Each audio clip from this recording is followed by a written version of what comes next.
In the tapestry of life, where every thread holds a story, America in black and white emerges as a haven for the voices echoing through the heart of our communities.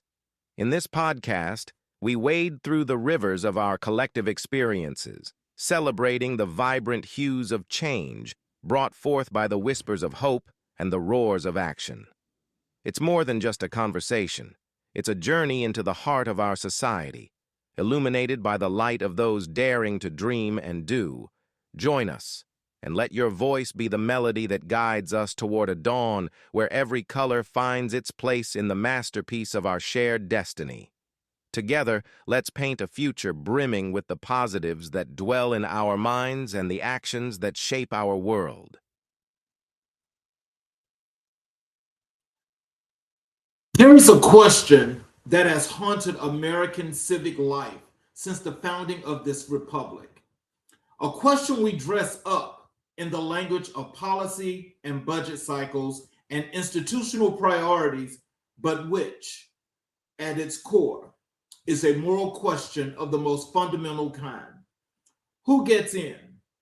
Who gets access to education, to training, to opportunity, to the institutions that make upward mobility not merely possible, but plausible? Who gets a door open for them, and who is handed a locked gate and told to find their own way around? The answers to those questions have never been random. They have been architectural.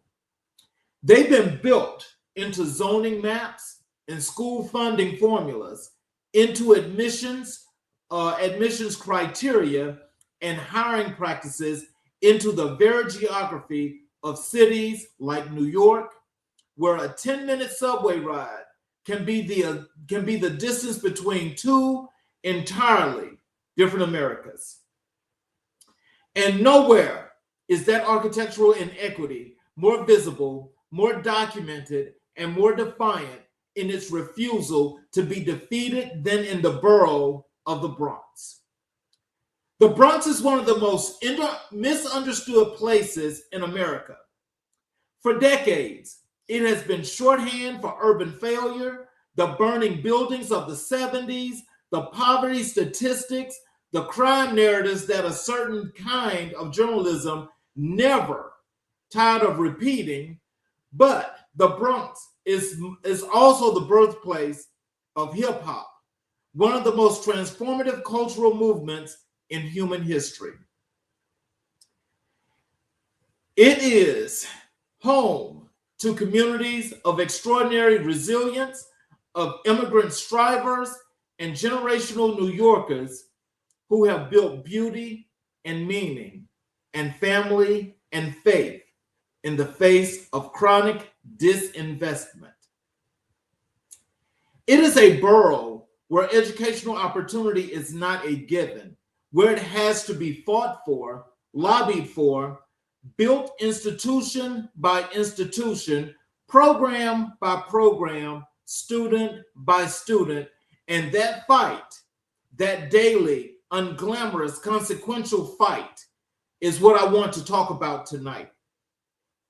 Because nestled in that borough, doing work that most people who live outside of it have never heard of, is an institution that represents one of the most important and least celebrated models of educational access in the entire county.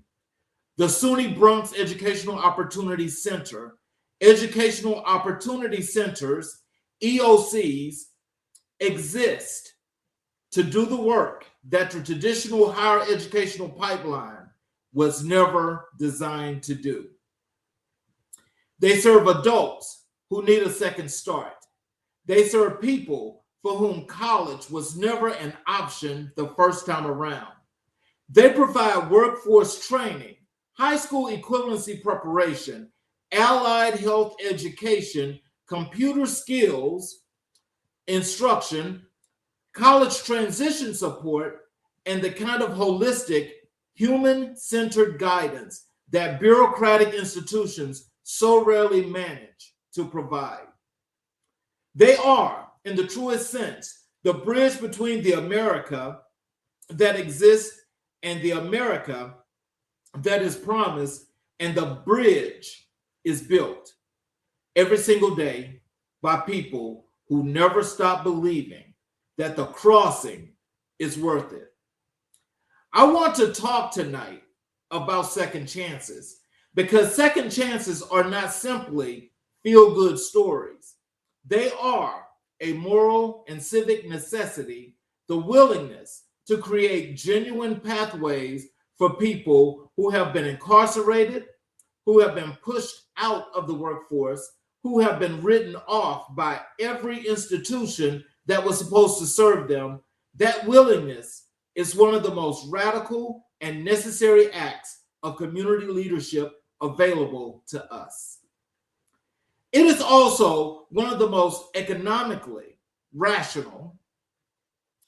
Every person who re-enters the workforce with skills and credentials with institutional support is a person contributing to a tax base, raising a family, modeling possibility for the next generation. We have always known this. The question has never been whether second chances are wise. The question has always been whether we have the moral courage to build the infrastructure that makes them real. The tradition I draw onto tonight is long and luminous. Mary McLeod Bethune found a school with $1.50 and a dream because she understood that education was the architecture of freedom. Thurgood Marshall argued before the Supreme Court that separate was not equal because he understood that access to knowledge is a constitutional right. The founders of our historically Black colleges and universities built institutions from nothing because they understood that liberation without institutionalization is temporary, and that the community that controls its own educational apparatus controls its own future. That tradition of Black educators and administrators who have built access from the inside, who have worked within and against and around systems that were not designed for the people they were committed to serve, is the tradition that tonight's guests carry forward. Dr. Ronnie Hector is the executive director of the SUNY Bronx Educational Opportunity Center and the president of the Association of Educational Opportunity Center Directors. He has spent 35 years in community-based workforce development, higher education administration, allied health training, and DEI work, with a particular focus on the empowerment of males who have been systematically excluded from the pathways that institutions are supposed to provide. He has led prison reentry initiatives, mentored rising administrators across the SUNY system, and collected awards from the city and state of New York that affirm what his community already knew. That is, man is building something important, something durable, something that will outlast any one administration's priorities or any one budget cycle's constraints. Tonight we sit with Dr. Ronnie Hector and we ask the question that matters. What does it look like to spend a career building doors for people who were never given a key? What has 35 years of his work taught him about resilience, about institutions, about the people the system tried to leave behind? And what does he see when he looks at the Bronx? Not through the lens of its deficits, but through the lens of its extraordinary undefeated potential. I'm your host, Charles Zachary King, and you are watching America in Black and White. And tonight, we go deep. Let's welcome to the show, Dr. Ronnie Hector. Hello, sir. Hello. How are you? I'm doing well. It's a rainy day in New York City, and I'm enjoying listening to the rain. It reminds me of back in the Caribbean, just listening to the rain fall. So I'm in good spirits. Wow. Well, that's a good thing, and we're glad to have you here. And before we jump into the show, is there anything you'd like to say to the audience? Sure. If everyone attending, want to have a lively discussion, just really want to talk about what we know is possible. And when we, through our history, we know that we have fought the impossible and have created possible out of the impossible. So we continue that fight. And these conversations with Dr. King really helps us to really navigate, understand, think critically about our neighborhood, our communities, and where we want to go. And I think that is really, really important. These are important conversations for us to have as we build and grow and develop. Well, thank you so very kindly. And as we get into the show, I want to thank each and every individual that's here, that's watching us tonight. Also, I want to thank those that are always here each and every show. I appreciate your support. And please, as you guys, if you've got any questions or comments, please put them in the chat. Dr. Hector, the way I start each and every show is I like to start where I like to give our audience the opportunity to learn about our guests, learn some things about you, and then we'll get into all these wonderful things that you are doing. So I want to start with your roots, your life story, and the making of Dr. Hector.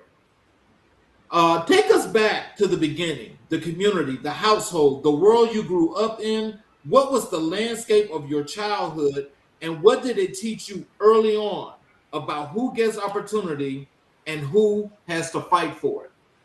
Sure, definitely, definitely. Uh, I grew up in a pretty large town in Trinidad and Tobago. Come from a strong family that is very culturally diverse, from Venezuela to Spain to France, the African roots and Native American roots as well. So we were always taught life through stories, which is part of our African tradition. And so we, I grew up with a grandmother who was in charge of the household. She ran everything. Nothing moved without her say so. And so we had to really live up to that concept of respect for elders, knowing who you are, living your purpose, defining purpose, and changing courses at times. She was the person that you would go to ask any questions, and that is one thing I really appreciate about my ability growing up in that household. We also had, am I getting some feedback, Dr. K? I don't hear any feedback. Okay. So we also had a church since 1952. And so, my grandmother was very, very spiritual in her view of the world and, kindness and love and respect. And so we all grew up with those fundamental aspects of who we are. We grew up on the beach, so I love to swim. And my cousins grew up in the forest, so we loved the rivers. And so from there, education was a key.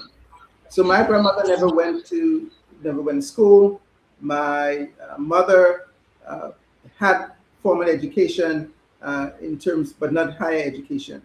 And so it was my grandmother's dream for all of us to go to college. And so in my family, we have less than a handful who does not have a college degree, because she was very, very big on learning so that we could be able to have our voices heard in the world, so that we could become experts in our fields. And so growing up in that household, growing up as a track runner, running for Trinidad and Tobago, that was a big piece of it as well, learning discipline, learning how to be traveling, understanding different cultures, being able to plan out a race and those kind of things. And so growing up in that household really gave us, myself and the rest of my family, an opportunity to learn a lot, grow a lot, develop a lot. And so that brought me here to the shores of the United States. And, going to school at Medgar Evers College, and if folks know Medgar Evers College is considered a Black college, and because it's very, very empowering in that way. And we had great mentors at Medgar Evers College. The president at the time was Dr. Jackson, Edison O. Jackson, and he was the person who gave us a foundation for how we deal with males and how we build males and how we grow males into a powerhouse in our communities. And so he led that fight for us as teenagers, and he never stopped. And so we learned a lot of those from him, and our professors as well. They came from diverse backgrounds throughout the Caribbean diaspora, throughout the Americas.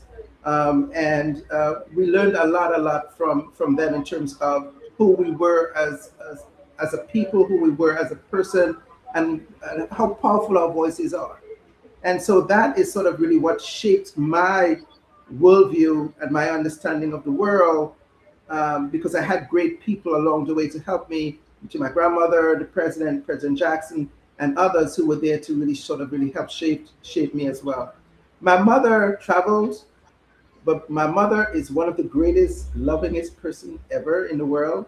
And, I had to sort of really grow up around a lot of my male relatives. My father died when I was 4. And so my mom had to really struggle through the process. But we were a very close extended family. So that gave some cover for us to grow up in an environment that nurtured us in a way that allows us to speak our truth to the world. And so that is sort of really what shaped me, Dr. King. And I think it was a good foundation on which to build. So your grandmother is among the 3 most significant influences in your life and career. Tell us about her, not her resume, but her spirit. What did she give you that no degree program ever could? My grandmother would always say, "Get it done." That was her favorite line. And so you could give her all the reasons to not get it done, and she'd just look at you and say, "Get it done." Because she knew what you could achieve, and before you knew what you could achieve. And so, and she would always say also that no lasts forever. So even as you go into a storm, a rough time, a challenging time, it does not last forever, and you got to stay the course. You got to be focused. And I think that sort of remind me of Dr.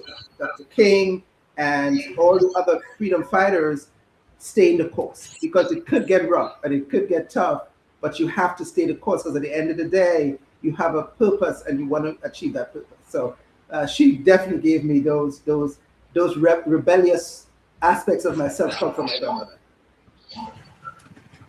Mm-hmm. So when you look at the work you do today, opening doors for people the system has closed out, how much of that impulse traces directly back to what you watched her do for your family and community? Yes, fight. Every day was a fight. Every day, my grandmother would say, "You may lose a fight, but you gotta leave some marks behind." So, even if it's the biggest bully, you leave a mark behind, they would know that you're not afraid to fight. So I bring that tenacity and drive and fight and rigor to my work in the Bronx, because I'm fighting every day for lives. Every life is precious in the Bronx. And so every day we fight for the lives of our brothers and sisters who have been underserved for decades. And so every effort that I put into increasing enrollment, bringing on new programs, hiring folks to do the work, creating partnerships in the community, working with our elected officials, it's those kind of building blocks that allow me to be able to get up every morning, come to work with a drive and vigor to ensure that the next person who walks in that door, that barrier is going to be broken for them. So can you tell us, besides your grandmother's influence, what was the other part of your motivation that put you, gave you the strength to want to go and create these opportunities and help people in the communities from the educational perspective? Sure. So in college, I wasn't too sure about what I wanted to do. So, I started doing different things at different times. I was in RN programs at one point, computer programs at another. And then I started working for the Dean of Liberal Arts and Education at Medgar College, Dr. Deborah Shani, and she was such a unique person as an Irish female who it was, being grown up in that house, it was tough for females at that time. And her desire for education really struck me. And the stories that she told me about her work of getting into education and working in special education in underserved communities was a really, really big, a really big thing for me. And so I took that to heart, and I sort of really started focusing more on education, public administration, public service. By nature, I am a service person. That's what I do. I want to serve. I want to make sure that if I serve you, you should take that and serve someone else. And so when you do that, everybody eats. And so that's really, really critical for me. Learning from her. I also served as assistant to the dean for liberal arts and education. So I got to see the whole scope of how that School of Education worked, and worked with them, worked with the campus in different areas. And so I was able to learn so much about academics and how to best serve folks who were struggling through, academic endeavors. And I would always tell people a story. I had a friend that we grew up with in school as a youngster, and we were in elementary school at the time. And he was not, at that time, his academics was challenging for him. And so what happens with folks who if they're not showing that progression, they go to trade schools in Trinidad. And so he went to trade school, and people would talk about him and say he couldn't spell simple words and things like that. And years later, I saw him traveling. I went to Trinidad. I saw him traveling in public transportation, and I said, "Hey guys, how you doing?" Blah blah blah. I said, "What are you doing now?" And he said, "I'm an engineer." And I never forgot, because his path started later, but his path was always his path.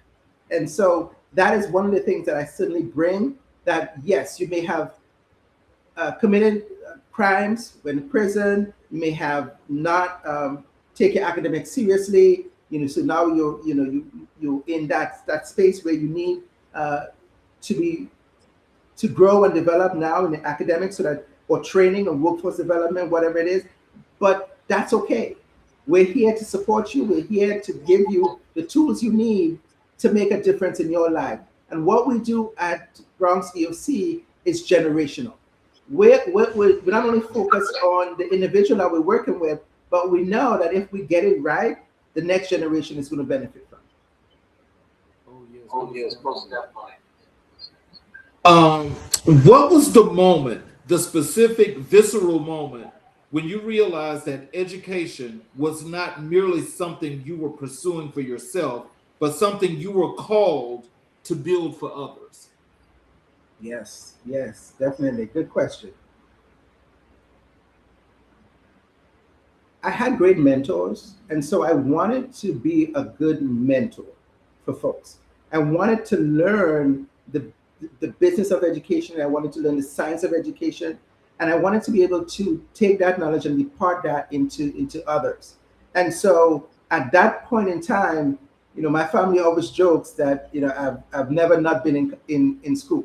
At some point or form, I find something else to do. So I've always been in school, always taking up another degree, taking up another certification, because I want to learn and grow. And as a lifelong learner, I want to be able to speak intelligently about what I'm talking about, the topic that I'm on, or just in general, just be a person that is able to fit into spaces and bring a unique view to the conversation, fill in blind spots where there may be blind spots, because folks come from different experiences. And so for me, education from my grandmother's side, and then for me personally, just really wanting to be that person, to have that voice, to share my voice, and to be that voice in the room, and to get into the room, right? And to build my seat if I have to, just to be at the table. And so those kind of things is what drives me in terms of the academics, and finding a space where I could support others to build their academic workforce development, career development into a space where they feel comfortable, and that their family, they feel that change is coming, because it's one thing to one change, is another thing to actually feel that it's coming, actually experience the change, so that you're able to say, you know what, yesterday I was here, today I'm here, tomorrow I'm going to be over there. And so giving them that sense of strength and determination is part of that as well. Well, as a Black man in America who has earned a bachelor's degree, 2 master's degrees, and a doctorate, what did the pursuit of those credentials actually cost you emotionally, financially, personally, and what did it mean to earn each one? Yes, yes. Personally, learning academics is very, I love it. I just really enjoy learning the business, the administrative side, the business side, the academic side of it. I was blessed where the only thing I had to pay for was my uh, doctorate degree.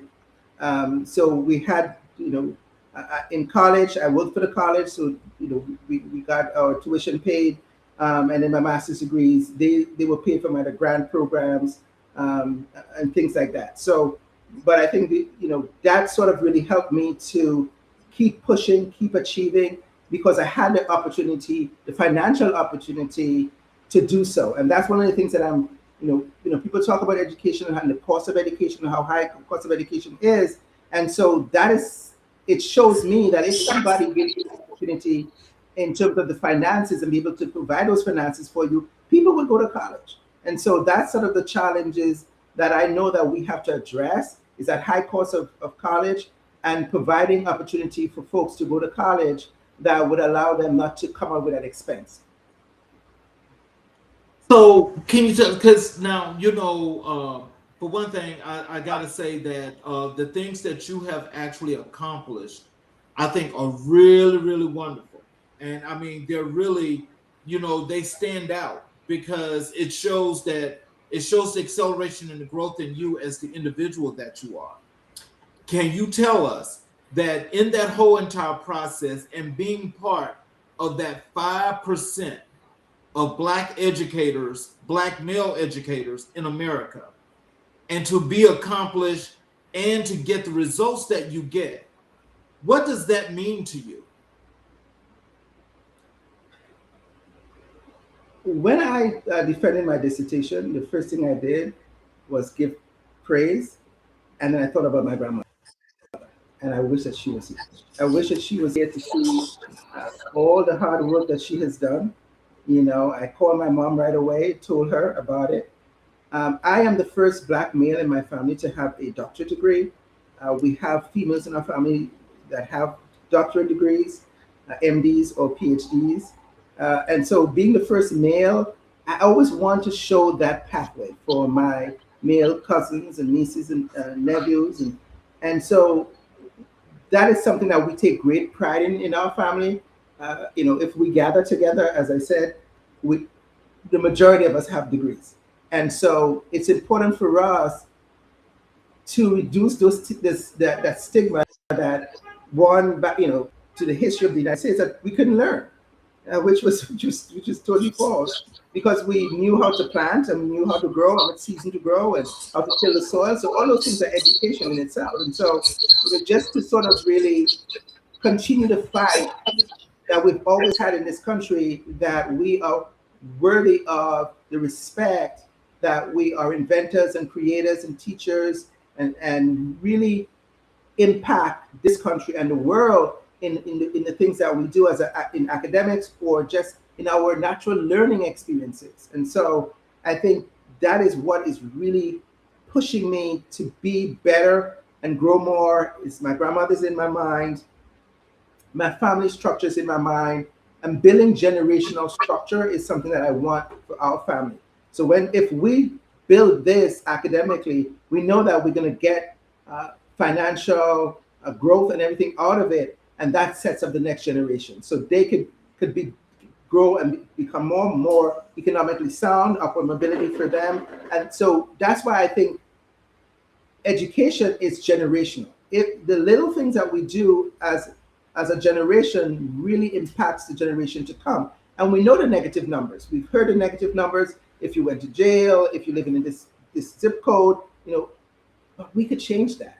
The zip code has never stopped us from creating and being creative and being educated. It has never stopped us, right? So we have to let people know that it doesn't matter what zip code you're in. It doesn't matter. You still have that drive, that tenacity, that ability to grow and develop and think critically about life and invent and create. And so that is something that I think it's really. And I know I would be remiss if I didn't mention our board president from the Bronx, Vanessa L. Gibson, who always says that it does not determine your destiny. That is one of the things she says all the time. And that is something that I take to heart and focus on as well. Let's transition over to your work as Assistant Associate Director, Years and Educational Leadership Journey. You've held an extraordinary range of roles across your career: Affirmative Action Officer, Human Resources Specialist, Assistant to the Dean of Liberal Arts and Education, Online Administrator, Adjunct Professor, Associate Director.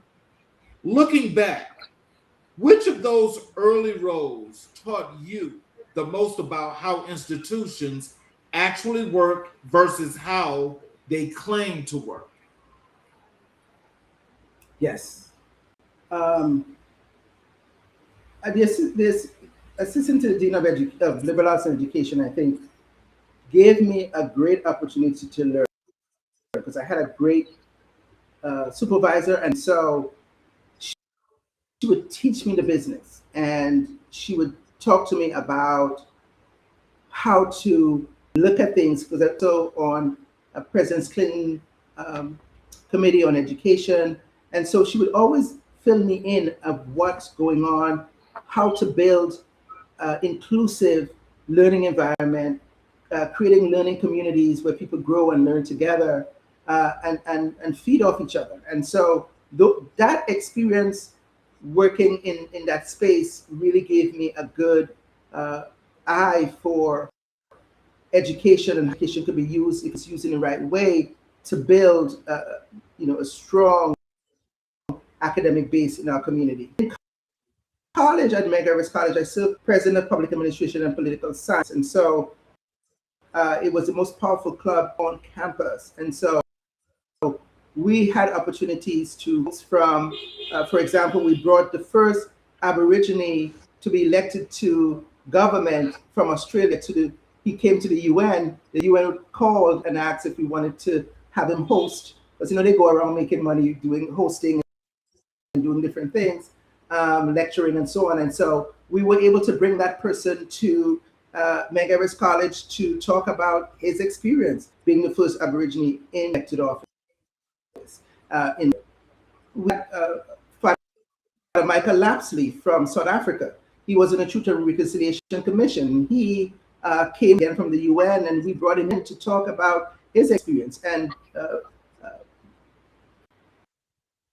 Father Lapsley also, they tried to assassinate him at one point. So they blew his hands off and things like that. And so, but he kept the fight. So those kind of things, I see him struggling, still making a difference. That is what I want to be. And so I learned a lot in that role of assistant to the dean. And I learned a lot from our president. Our president, I don't know what he saw in me, but he saw it. And he would say, I need you to go to this meeting to represent me. And the first time he asked his secretary to ask me to go represent him at an event, I was shocked by it, because I probably was maybe 2021. And I was shocked by it, but he saw the ability for me to go in and do that and represent him the way he needed to be represented. And so I think those kind of environments nurture creativity, nurture positivity, and nurture the leader of this great country and this world. I've got two interesting comments here in the chat I'm going to put on the screen, and I want you to respond if you would, please. The first one is this. It says, structure, that's the key. The second one is, it's on the screen there. He says, still exists, school to prison pipeline. Yes, Structure, I'll take the structure. Structure is definitely key. My structure came from my athletics, being disciplined in a lot of different sports, being able to be disciplined in my household and my academics and my schoolwork. And I would say say a little bit about structure in this way. My first full year, I was very ill, and so I was home for a long time, learning at home and things like that. So, and even when I went to school, I would always get so. When I really had a full year of school, I could not compete with the other kids. I knew a lot, but I couldn't compete because they had the structure at that time. And my goal within a year or two to be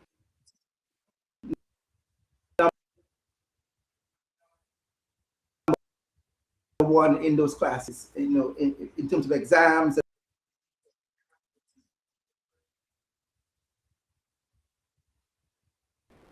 Second places, once in a while firsts, but I think those ability to see allows you to make informed and plant your feet on solid ground.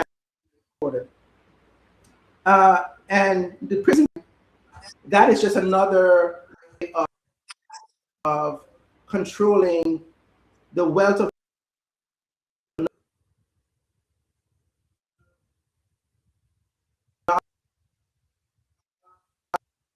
knowledge that we have in our communities. You would go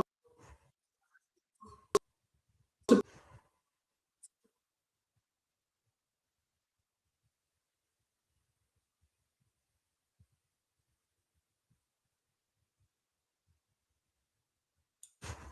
Dr. Hector, are you still there?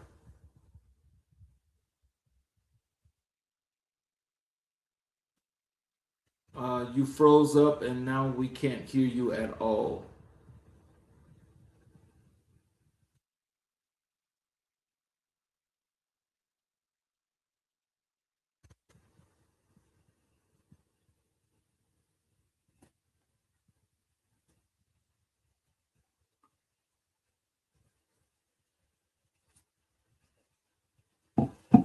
Dr. Hector?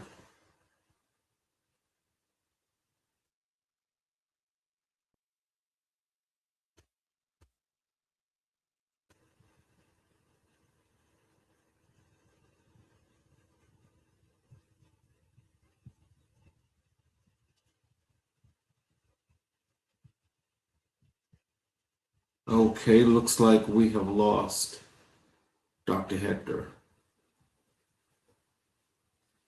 Uh, see if we can get him back.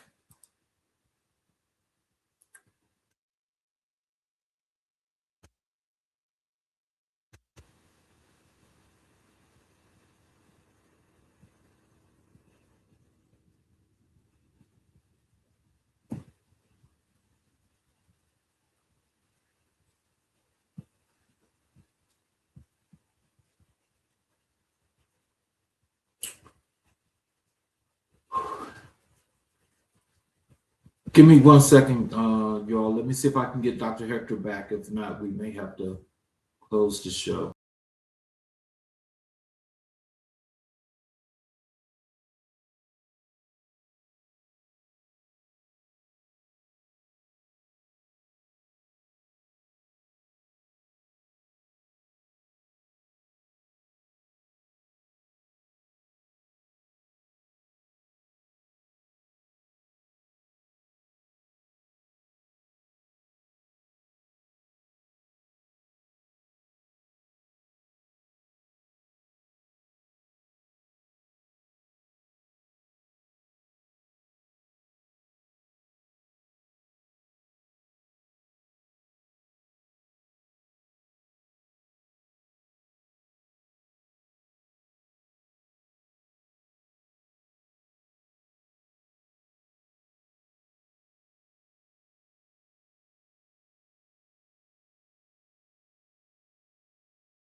Ladies and gentlemen, don't look like we're going to be able to get Dr. Hector back on. So I think we're going to have to try and get him back on another day. I apologize for the technical difficulties, but we're just going to go ahead and just end the show at this point. I thank you guys for being here, and you guys have a great evening, and we'll see you tomorrow for another.